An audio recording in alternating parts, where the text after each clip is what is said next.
Halo teman-teman semua, masih dengan Avokat Agung di sini dalam acara ngoceh, ngobrol dan cerita tentang hukum. Beberapa waktu yang lalu ya teman-teman itu ada sebuah rilisan dari salah satu organisasi yang saya pun baru kenal ya, baru dengar, yaitu OCCRP, yaitu Organized Crime and Corruption Reporting Project, yang dimana dalam rilisan tersebut mereka mencantumkan Presiden ke-7 Indonesia Joko Widodo sebagai salah satu pemimpin yang melakukan korupsi atau koruptor, teman-teman. Dan banyak kemudian respon yang diberikan ya, banyak influencer, banyak tokoh-tokoh politik yang berseberangan dengan Presiden ke-7 Indonesia Jokowi, ataupun mereka yang berhubungan baik dengan Joko Widodo. Pada dasarnya ada yang pro, ada yang kontra. Dan yang pro dengan laporan atau hasil proyek dari OCCRP ini seperti ada Denny Siregar, terus juga ada Guntur Romli, terus juga ada media-media mainstream ya, salah satunya Tempo.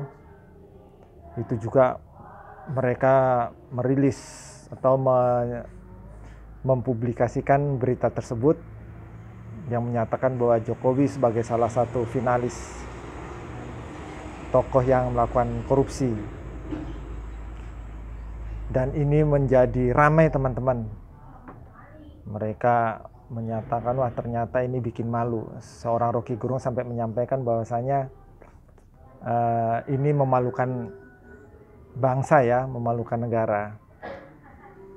Dan isu ini sudah digoreng-goreng segala macam, dan kemarin OCCRP itu sendiri kemudian mengklarifikasi terkait rilisan mereka sendiri ya, yang menyatakan bahwasanya mereka menyebutkan bahwa tidak ada bukti yang menyatakan bahwa Jokowi itu melakukan korupsi.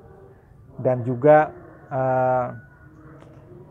apa yang mereka rilis tersebut itu kemudian dijadikan sebagai senjata politik pihak-pihak tertentu untuk menyerang Presiden Jokowi.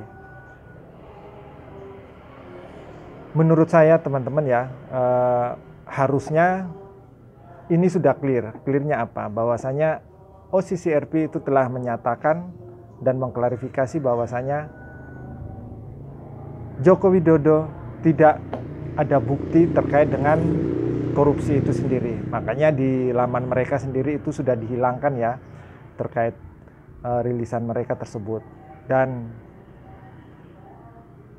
etikanya pihak-pihak yang tadinya menyebarkan atau memberitakan baik di media sosialnya atau di media online yang menyatakan bahwa Jokowi selaku koruptor, itu harusnya mereka menghapus ya, mereka menghapus apa yang telah mereka publikasikan, atau paling tidak mereka minta maaf karena sumber berita yang mereka pakai itu telah mengklarifikasi bahwa mereka tidak punya bukti.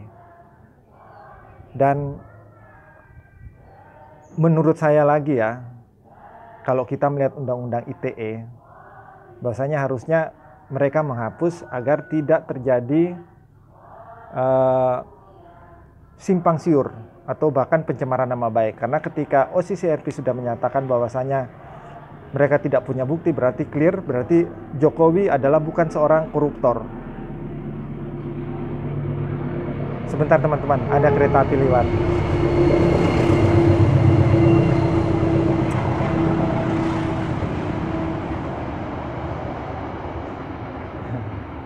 Oke, kita lanjutkan lagi ya teman-teman ya. Setelah OCCRP menyatakan bahwa tidak ada bukti, harusnya mereka segera menghapus ataupun meminta maaf.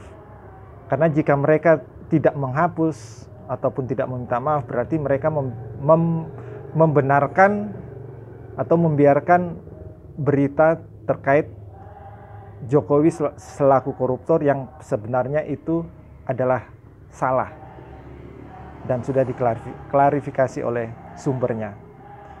Dan sebagaimana Undang-Undang ITE ya, yang terbaru Undang-Undang Nomor 1 tahun 2024 adalah perubahan kedua dari Undang-Undang ITE. Yang pertama adalah nomor yang dikeluarkan tahun 2008 ya, nomor 11 2008 kalau saya tidak salah, yang kemudian diperbarui lagi. Perubahan yang pertama Undang-Undang Nomor 19 tahun 2016 ya, dan sekarang itu ada yang terbaru perubahan kedua Undang-Undang Nomor 1 tahun 2024 tentang ITE. Di situ sudah jelas bahwa mereka yang mencemarkan nama baik seseorang itu bisa dipidana. Dan ini terbuka ruang, ya mungkin saja Joko Widodo sebagai pihak yang merasa paling dirugikan bisa saja ya mempergunakan pasal ini untuk melaporkan pihak-pihak yang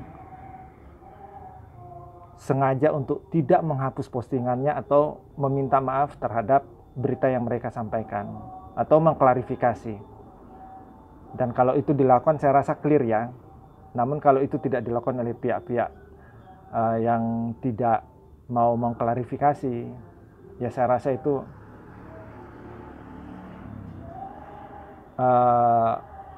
Presiden ke-7 kita, Pak Jokowi, bisa saja untuk melaporkan orang tersebut. Namun ya kita nanti lihat ke depannya seperti apa.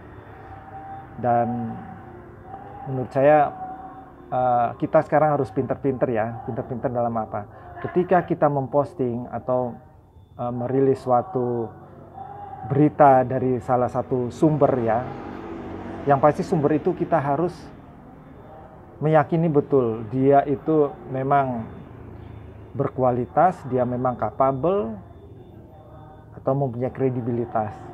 Jadi ketika itu diposting dari sebuah sumber berita yang kredibel, itu akan lebih bagus. Jangan lantas kemudian mengambil berita dari sebuah sumber yang tidak kredibel ya, akibatnya seperti itu. Jadi itu ya teman-teman, apa yang bisa saya sampaikan. Semoga apa yang saya sampaikan ini bisa bermanfaat dan menambah wawasan kita semua. Terima kasih.